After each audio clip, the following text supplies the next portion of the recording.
Hey everybody, this is Always Dizzy. I actually recorded this video last night, or another video last night, and it ended up being an hour and 10 minutes. And that's with me trying to go quickly. This is a very complicated mate, and so it did take me a lot of time to go through everything. But I thought that may still be a little bit too long, and I was trying to kind of tighten things down a little bit, so I thought I would make another video. I've over the I already knew the bishop and knight mate before, but I really wanted to make a video on it. And so in doing so, I decided I wanted to tighten up my bishop and knight game even more so.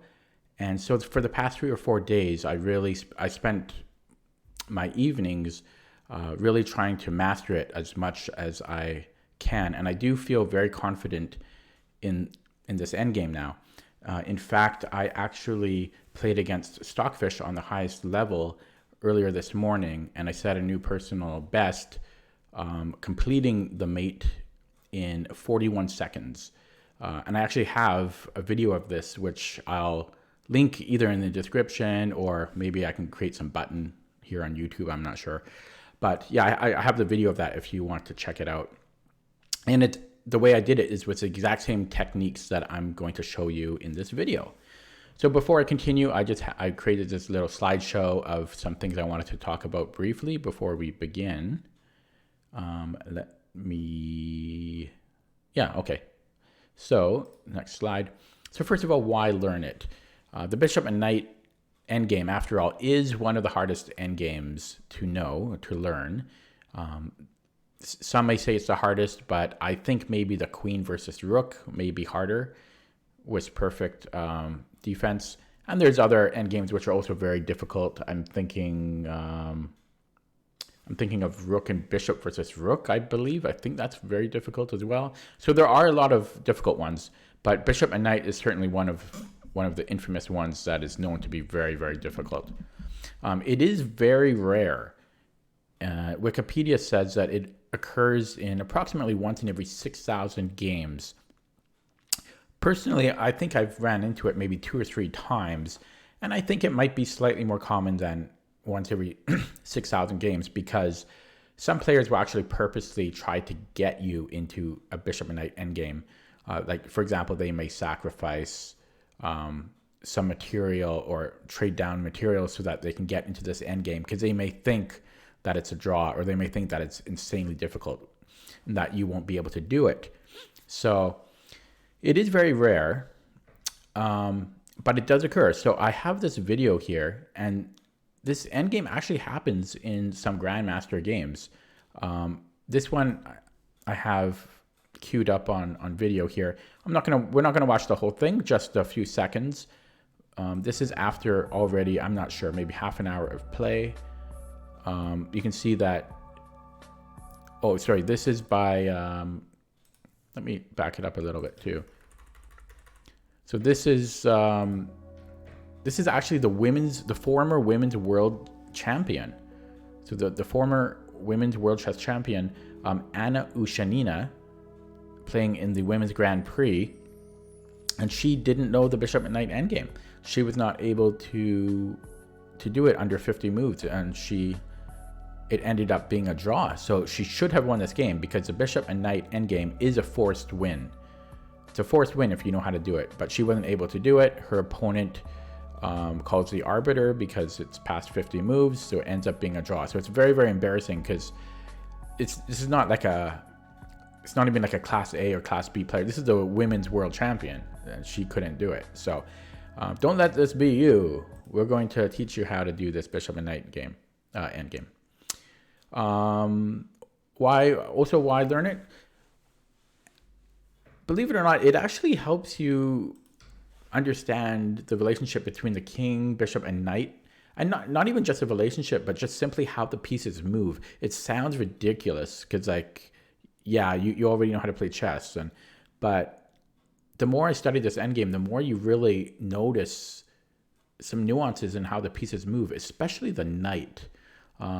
We'll see it soon, but there's some maneuvers where the knight can go forward and then backwards, and it's suddenly controlling two key squares that you want it to control. It's very, very interesting. You'll see what I mean soon. And lastly, why learn it? The challenge. If it's a nice thing to challenge yourself, and if you can master the bishop and knight endgame, then what's stopping you from mastering queen versus rook, or so on and so on. So it's a good challenge to prove that you can learn some complicated material. Okay, moving on. Oh yeah, and before I continue, so there's two different techniques in doing the bishop and knight mate. There's the dilettante's triangles. You're basically creating a series of smaller and smaller triangles and trying to mate your opponent that way.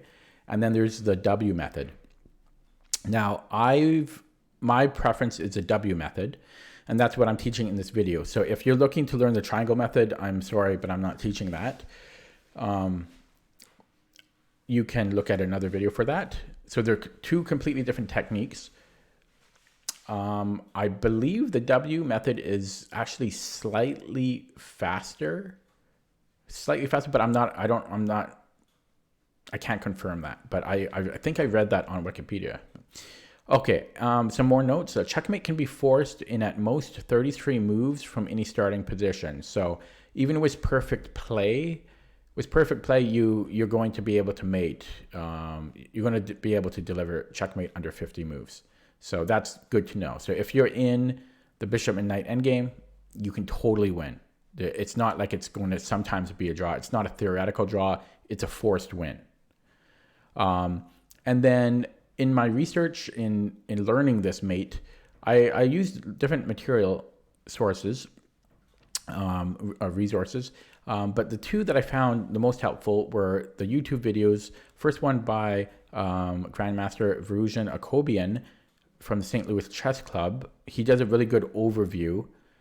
And then the only thing I didn't like about his video is the first step where you drive the king to the corner.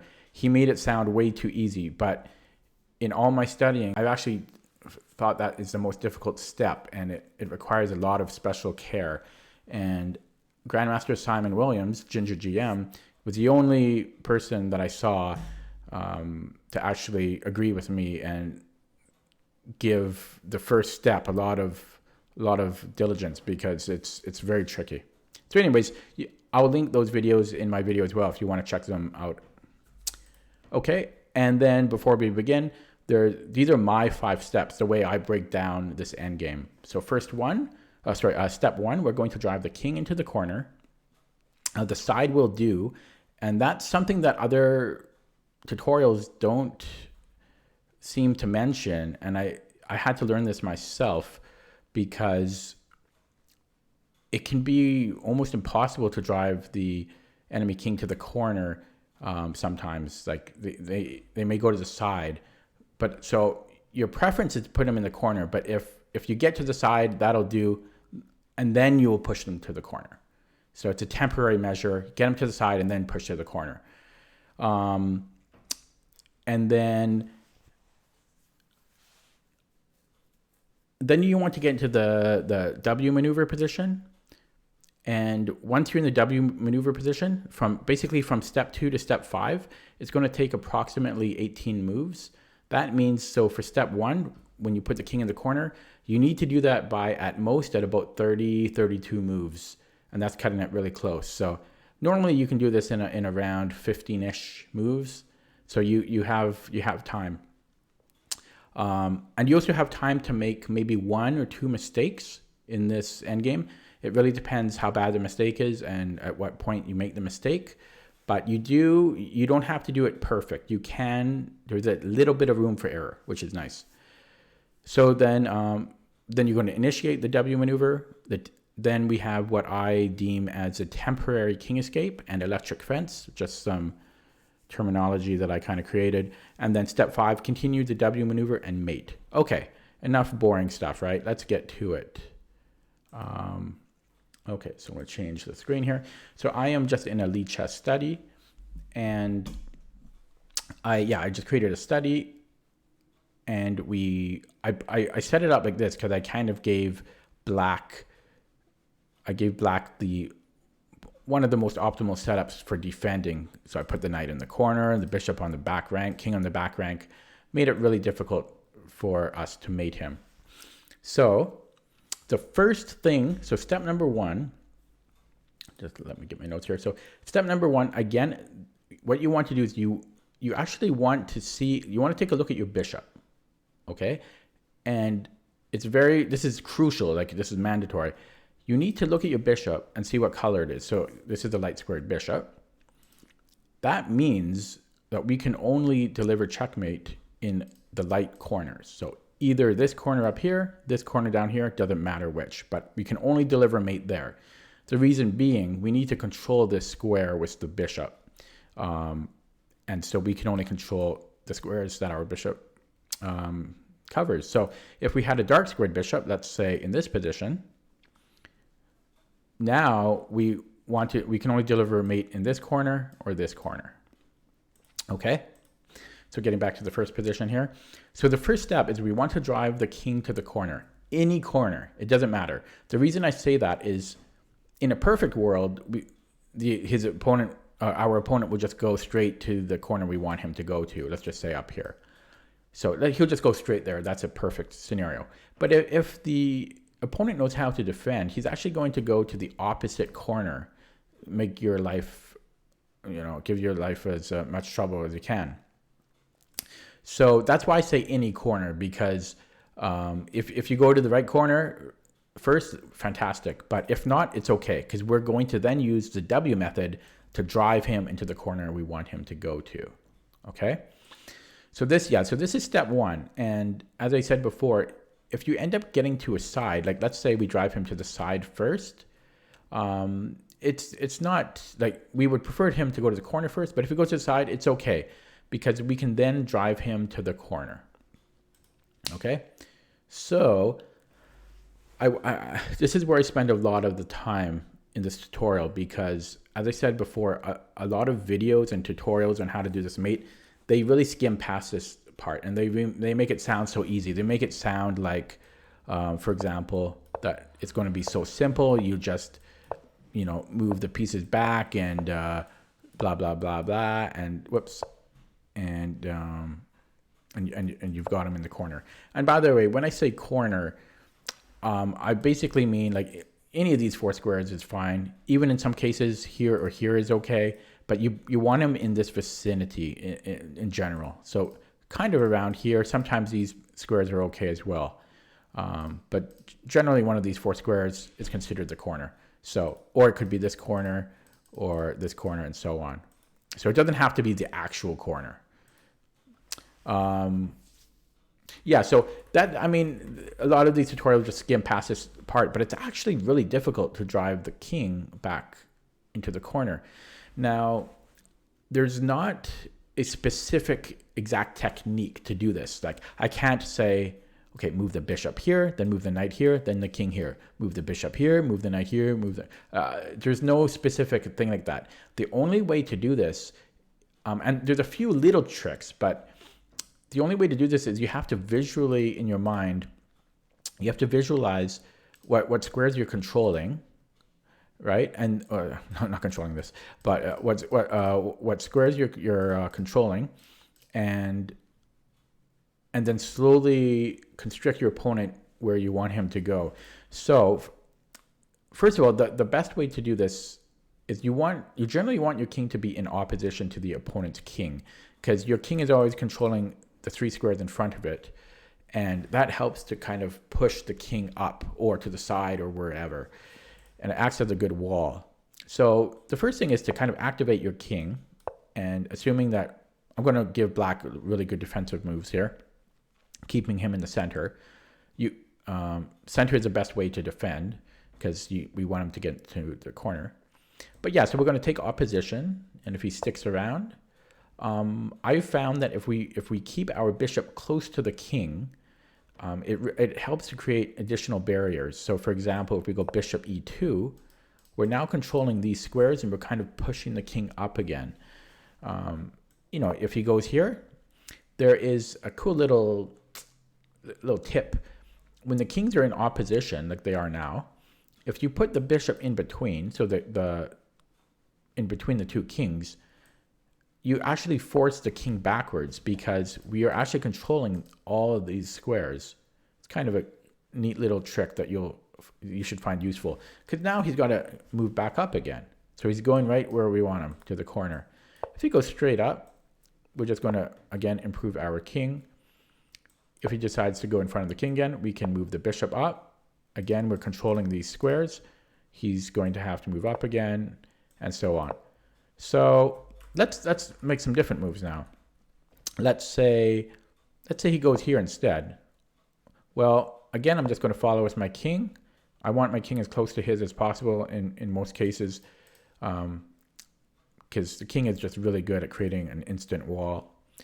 If he comes back this way, well, yeah, that gets gets a little bit tricky, but okay, so we can, maybe let's bring in the bishop now. If he decides to come in here, we can just bring the king back. We're controlling these squares. If he comes in here, again, we can bring in the king. If he sticks around in the center, we have this little bishop trick again, driving the king back.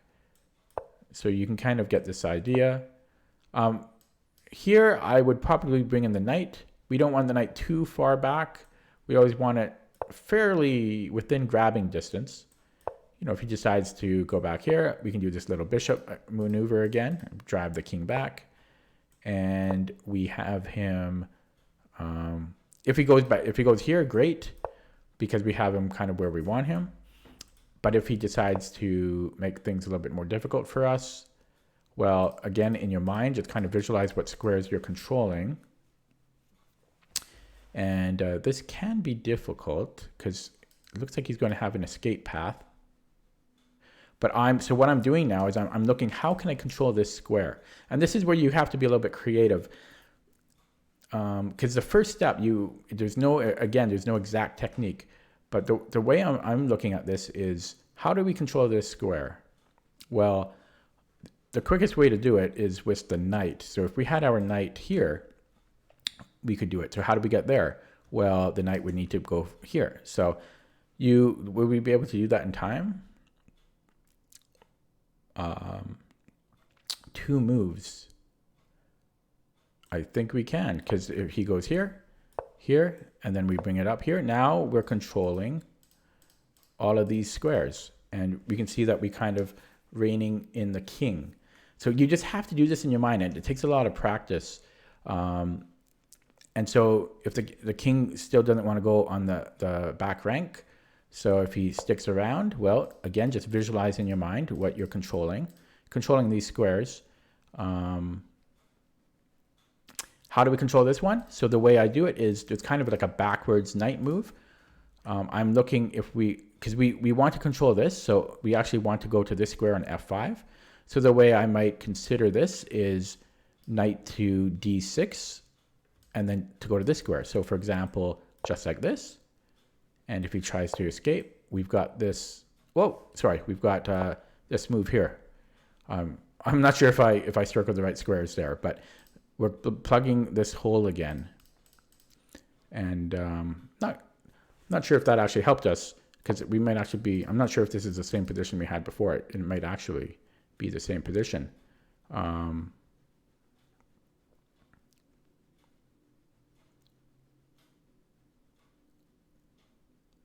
But what we can do now is we could actually have a waiting move. And generally in this endgame, when you want a waiting move with the bishop, generally it's best to do it with a bishop. So if we move the bishop back, we're still going to be controlling these 2 squares here. So if we go bishop back and he comes in here, we can now move the king up, and we're controlling these squares here. And now the king is forced to go back. So my point here is you don't need to memorize this stuff. In fact, you can't memorize it. You have to do this on your own for step 1. You have to basically just restrict squares from your opponent and slowly drive him back. So let's just give another example. In fact, let's do it from a different position.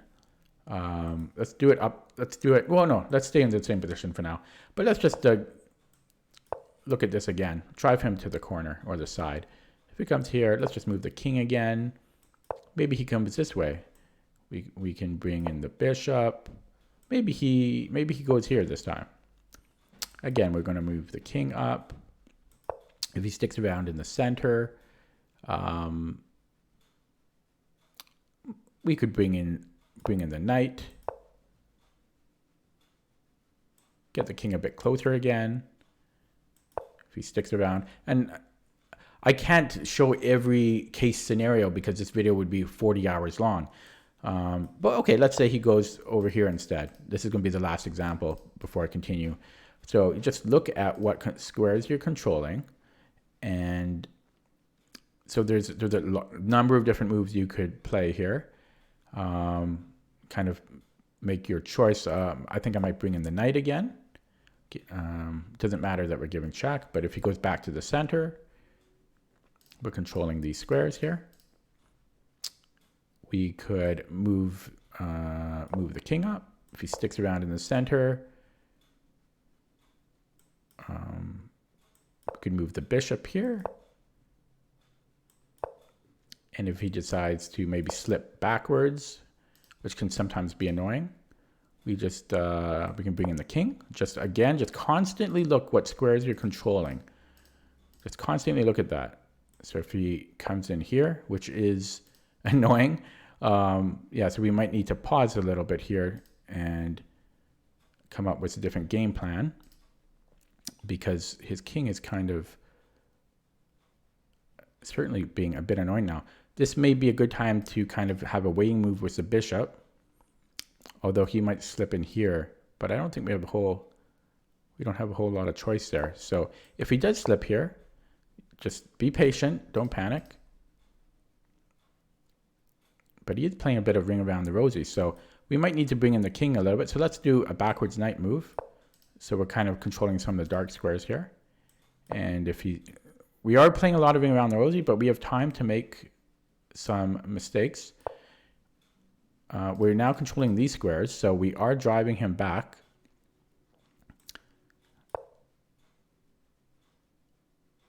So we're controlling these squares. This may be a good time to bring in the king. So we are still restricting him, and we've pretty much have him pretty much in the corner now. If he still avoids the exact corner, let's say he comes in here. Again, as I said a million times, just look what squares you're controlling. And I would like either king d2 or king e3 here. Those are, I think I'm favoring those moves. Although I don't quite want him to come to f2. So I'm thinking king e3. So if he avoids the corner again, we're controlling these squares. And actually, since he is close to this corner here, we could actually deliver mate in maybe 5 or 6 moves from here. So I'm just going to consider this a success. I don't want to make this video too long, but we do have him on the edge. It's not hard to kick him in the corner. I can just give you some quick examples. Like, for example, we could just bring in the knight if you want to be super safe. If he comes over here, if we move the knight here, we're plugging in these dark squares. He's going to be forced back, and it's not going to be very difficult due to waiting moves and so on to drive him into the corner. I could show it, but I guess I'll show it a little bit more just to prove things. But so for example, we could go bishop here, taking away this square. He's forced to go here, and it's not going to be too difficult from here to continue. In fact, even in this position, he's not going to be able to escape this way because we're covering these squares here. So in this position, you would have time to maneuver the knight into the next stage. So that's, hopefully I've covered that well enough for you. I spent a lot of time on that, but as a recap, bring in the king, kind of get it into opposition of his king, and use your bishop and your knight to restrict squares from the king. Very methodically, just look what squares you're controlling, push him into the corner. If you get him to the side, it's not ideal, but once he's inside, you can very slowly push him into the corner. And any corner will do. if you had a choice, you would put him into the corner that your bishop is controlling. Okay, still with me, guys? Give yourself a pat on the back. Okay, so that's the hardest part. Then we get into the more of the technique part, which will be a bit more memorization. So if you remember,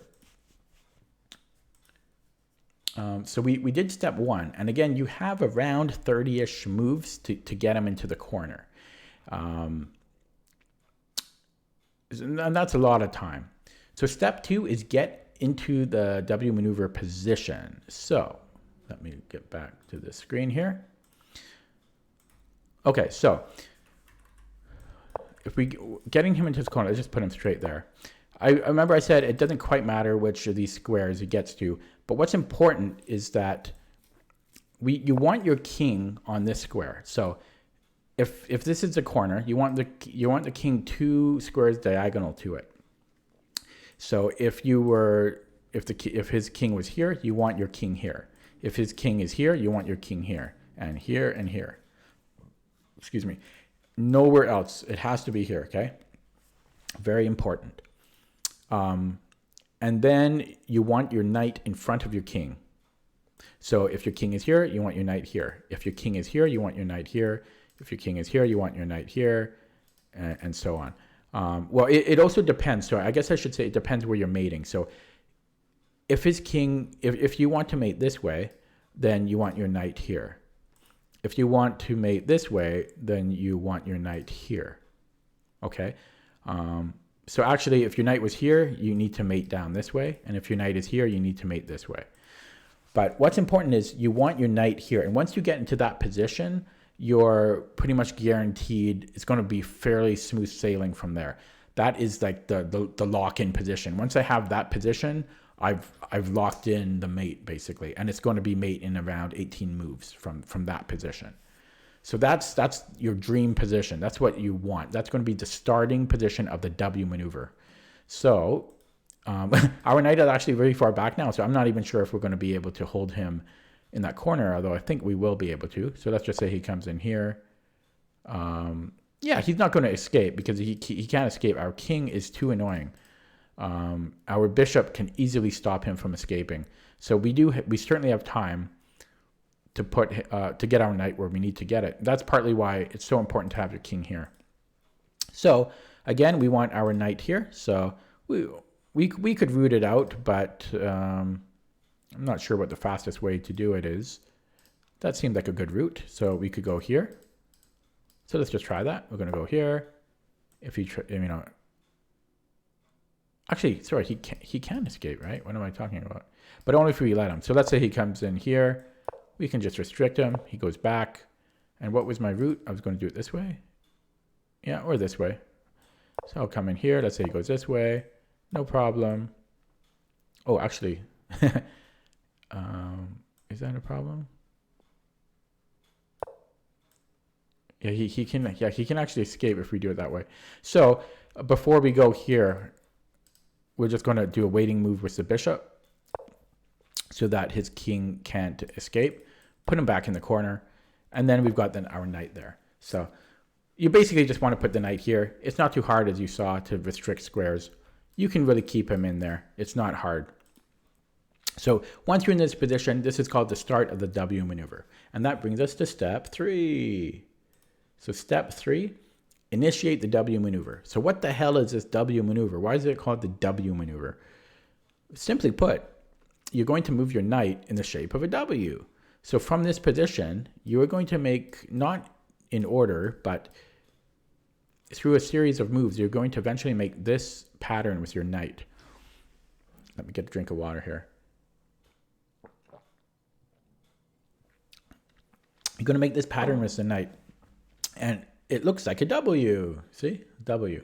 Now, it only looks like a W if you are doing the mate in like from here to here or from here to here. If you're going from top to bottom, it's going to look like a zigzag or sideways W. So from top to bottom, it's going to be starting on this square, and it's going to look like this. Those are going to be the key squares.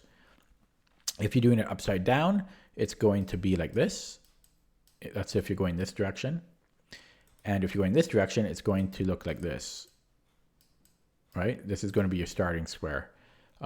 Your king is going to be here, your knight is going to be there. You'll get used to this. Right now it might look weird, but you'll get used to this.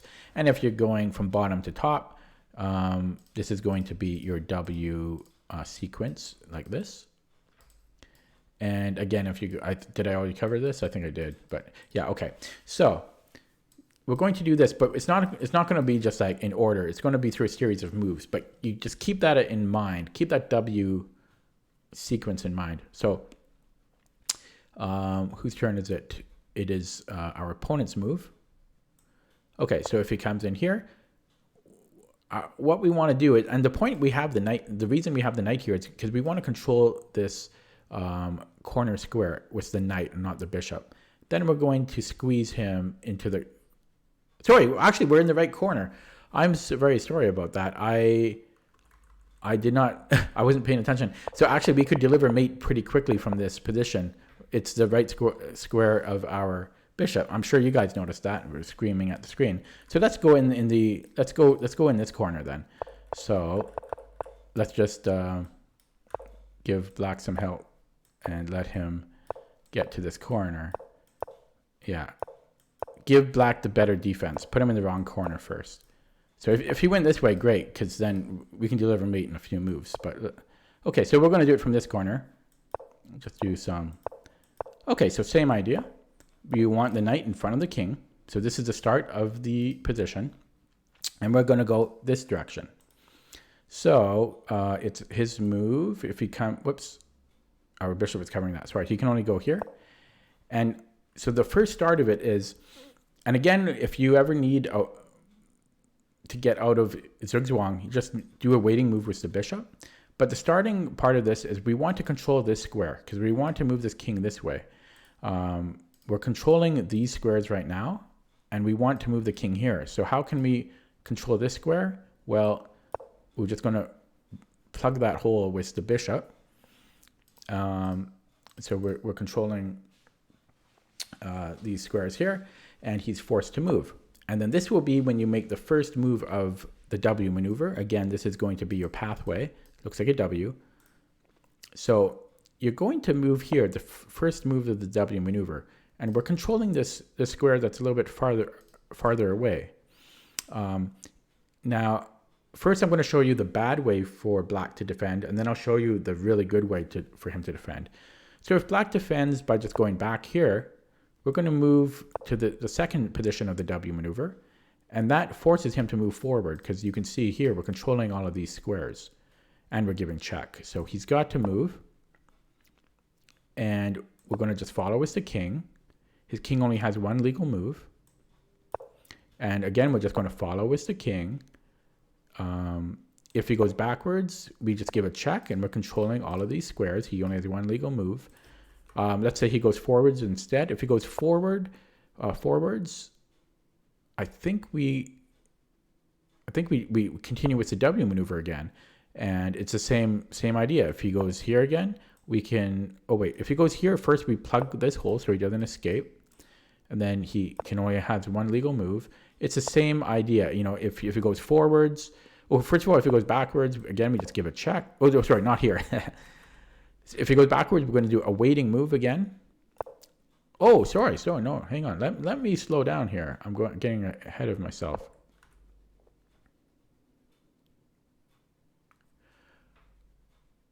So I think here we needed another waiting move, and then if he went here, we can give this check, and then he has to go forwards again. Yeah, and if he moved forwards, then we can move ahead with the king and so on. Okay. So hopefully you're still with me here. So yeah, if he moves forwards, we were going to do another waiting move. If he goes backwards, we give a check. If he moves forwards here, we can follow. You just have to visualize constantly. So it's good to know the W maneuver, but you can never stop visualizing what squares your opponent has. You have to do that this whole time. So when I forget the next step, you just have to visualize, and then it'll come naturally. So he only has one legal move. And I'm going to follow with the king. If he tries to escape, I can just give a check. He has to go back. And then once you get into this position, you want to move the knight towards the center of the board, touching your king. So instead of this move, it's not touching your king. You want to go towards the center of the board, touching the king. And you'll see why in a second, because it's mate in like 2 moves here. He only has 1 legal move. So here we have to be a little bit patient. You don't want to give a check, because if you do, he's just going to escape. So again, another waiting move. He has 1 legal square. You give a check on the side of the board. He only has 1 legal move. And then you deliver checkmate. So we can see here that this took us 36 moves from the starting position. Excuse me. The very starting position from here. Whoops. Where was that? To this position. So the very starting position to this one took us 36 moves.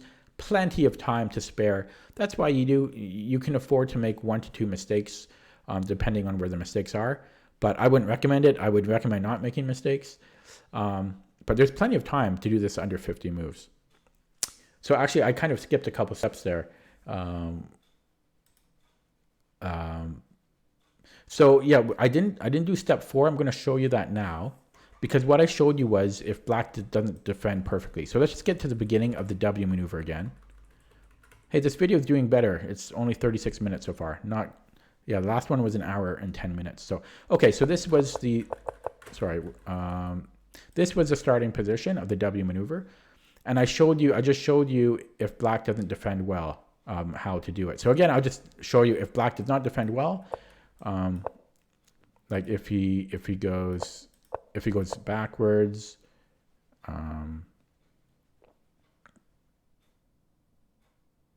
whoops. Yeah, so if he goes backwards, I'll just move the knight in. He has to come in here. I'll follow with the king, and if he goes forwards, I'm going to give. Wait, that can't be right. Sorry, it's a W maneuver. Sorry. Yeah, just think logically. We're just going to go here. If he comes in here, we're just going to plug here. If he goes forwards, it's even easier. Bring in the king.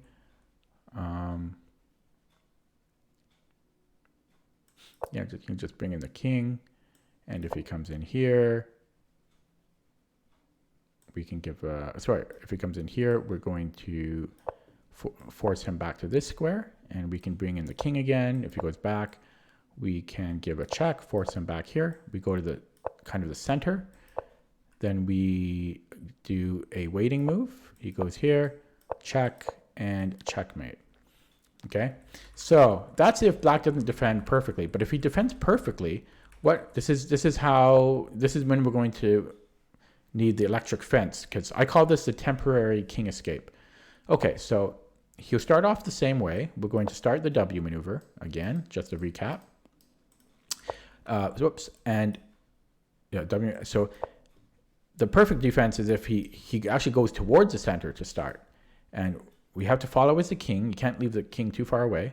And this is when he's going to go here. He got off the back rank, and it actually looks like we kind of let him slip through.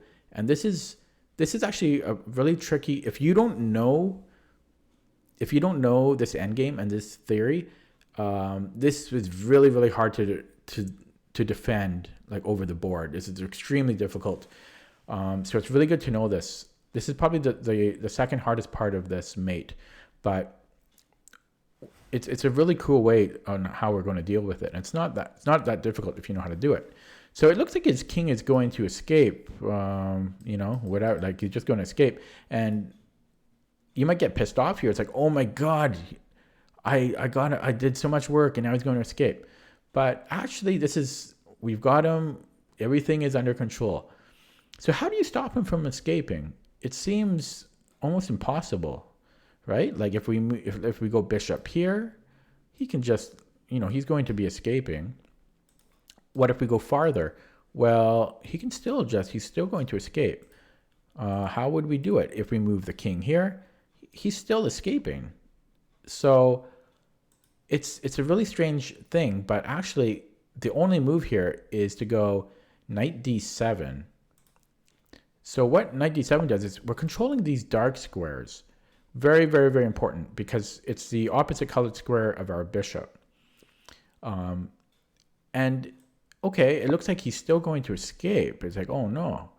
But this is when we bring in the bishop, and not here because he'll escape, but one step farther.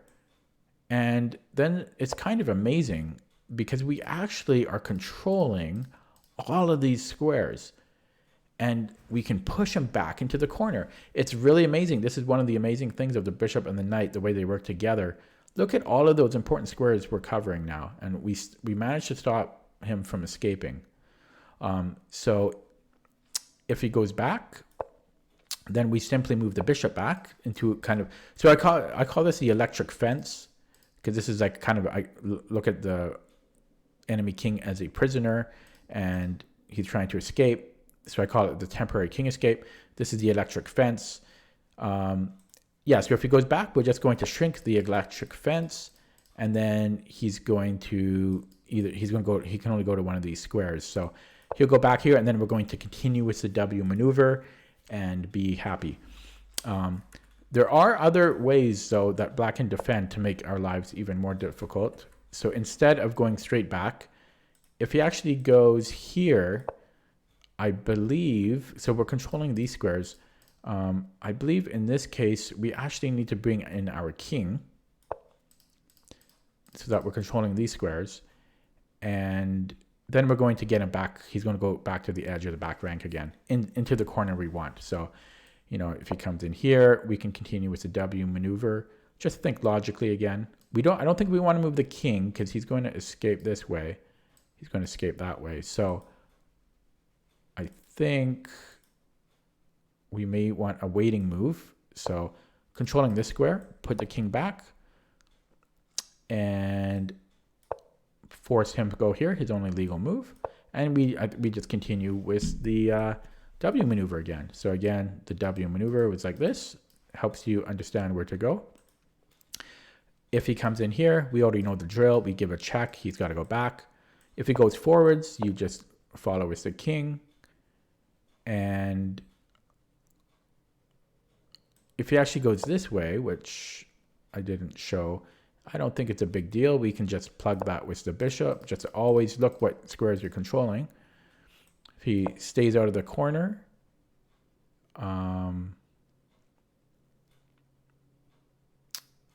let me think. I'm thinking you continue with the W maneuver here, the final position of the W maneuver. If he comes in here, again, you just plug the hole, and we're going to force him to the corner. This is when you move the knight to the center of the board. He only has one legal move, and you do a waiting move. He only has one legal move. Oh, sorry. Did we need to do a waiting move there? Hang on. No, actually, we don't even need to do waiting move here in this case. So then we just give a check and deliver mate. So in that series of moves, that took one move longer. That took 37 moves to deliver mate. So that's it. That's it, guys. So those are the 5 steps. Let me just show again. So again, step 1, drive the king to the corner. That's the hardest part, in my opinion. Get in the W maneuver position. That's where you have the king in the 2 squares opposite the corner of his king, and then the knight in front. The temporary king escape and electric fence, which I just showed you, and then continue the W maneuver and deliver mate. So it's a lot of steps, but I did manage to do it in 41 seconds again, in which you can watch that video if you're curious. And before I leave you, let's just do this again 2 more times, this time in different positions. So you're not always going to be in this position, starting position. So let's try it in this position now. Whoops, sorry, this position. So now we have a dark squared bishop. This is what we had before. Pieces were slightly positioned differently. Let's go this position. Now we have a dark squared bishop. So again, the first step, we need to mate either here or here. Just always keep that in the back of your mind. So we're just going to put him into the corner. If he goes straight back, then we're just happy. If he gives us a little bit of a hard time, that's okay. We can bring in, let's bring in the bishop this way. to help us. You know, if he comes here, you have this little trick, bishop between the kings. He's going to have to go to one of these squares. Just bring in the king again. Maybe he steps off to the side. You can, different things you can do here. It might be time to bring the knight. Oftentimes your opponent will kind of stay within the center or go towards this corner, because again, this is the opposite corner that we want to mate. If he starts going towards this corner first, that just makes our life easier because that's where we want to mate him. So he may, let's say he comes back here, bring in the king. Again, he could come in here, but he's starting to near the corner where we actually want to mate him. So often your opponent will play to the opposite corner. But yeah, so if he comes in here, just always look what squares you're controlling. So I actually think I may like to move the king up. If you go to the side, that's okay, because we can push him back eventually. Maybe he goes to this side. And I'm not sure if I want to restrict this, or do I want to go here first? I think I want to restrict this square. It's kind of a weird move, though, by me. I'm not sure if I want to do that. Yeah, let's try that. And if he comes back here, we could just bring in the knight. And if he goes to the side, we can bring in the king. We've got him in the corner now. And we don't want our king here, though, right? So we want to move the king here, as you know now by now. And but this time we're going to do the W method from this direction, because last time we did it this way. This time we're doing it this way, because remember, our bishop is different this time. So, you know, he sticks around. We need our knight here. That's the second step. So we could do it different ways. Let's do it this way. It's okay. He's not going to be able to escape. You know, he sticks around. And then we're going to do the W maneuver in this direction. So we're going to bring the bishop back, controlling this square again. So important that you plug this square. This is when you start the W maneuver. Let's say he does the temporary king escape, because that's the harder way for us. That's the better way for him to defend. So first you bring the knight back, controlling these squares. Looks like he's escaping, but we're going to build this electric fence. And if you go straight back, we just shrink the electric fence, make sure that he has no holes. We're controlling all these squares. Okay, he goes back, and everything is back under control. If he tries to escape this way, we force him back. And waiting move. Continue with the W maneuver. If he's annoying and comes back here, just give him a little kick in the ass and push him forwards. Only one legal move, only one legal move. And we can follow. If he tries to escape, we say no way. And this is where you bring the knight to the center, or towards the center. He goes to the edge. We have a waiting move. He moves again. Check and mate. Okay, we'll do it one last time so you guys really know it. We do it upside down this time. So let's do it upside down. So everything is the same. Everything is just upside down. That's all. And so we have a light squared bishop. We want to mate in this corner, but it doesn't matter which corner. We just want to get him to a corner, and then we'll decide what to do. So let's just continue with this idea. Goes back and forth. We're just kind of bishop beside the king is kind of the way I like to do things. Let's just say, since you already know this, let's just make this not too, black's move. Let's make this not too difficult, just to speed things up. But let's make him go to the wrong corner. Wrong corner for us, but right corner for him. And we'll just follow along. Let's just say he goes straight to the corner this time, because he has no idea what he's doing. Excuse me. Okay, so again, we want the knight in front of the king. Everything is upside down, so the knight needs to be here, not here, right? So you can just bring it. Oh, sorry, it's black's move. We'll just bring it. He's not going to be able to escape, so don't worry about it.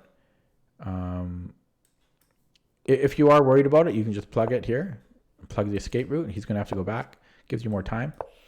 And then you've got it. So you're totally fine.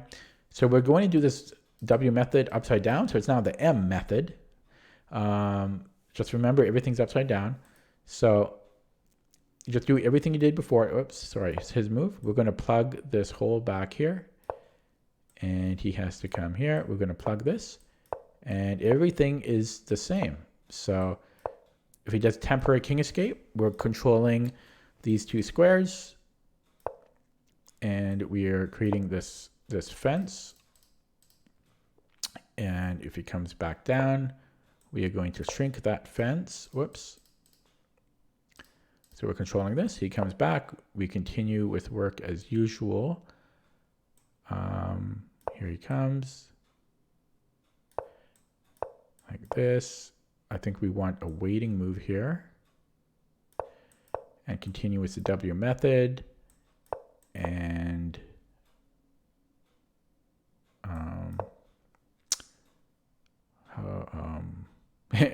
things are upside down. Do we need another waiting move here? Or did I actually mess up? Let me think. It's my move. No, I think we're fine. Everything's just, you just have to, sometimes you need to pause a little bit. Last step of the W method. So he only has one legal move. And we follow with a king. If he comes in here, we kick him back. And then we go knight towards the center, touching the king. He goes to the corner. We need a waiting move. And then check and mate. So we've done it upside down. We've done it with light squared bishop, dark squared bishop. It's the same thing. Everything is just to the side, upside down, left to right. It's all the same technique. So pretty happy with that. I knocked 20 minutes off of this video. And hopefully this helps you guys. Let me know how you do. It's going to require a lot of practice still. But you can do it. As you can see, it's not rocket science. It's just a lot of practice. If you like the video, feel free to give it a thumbs up or share it with anyone you feel may enjoy it. If you would like to know a different endgame, maybe let me know and I'll consider mastering it. Okay, thanks for watching. Hopefully this helped you guys out. See you next time.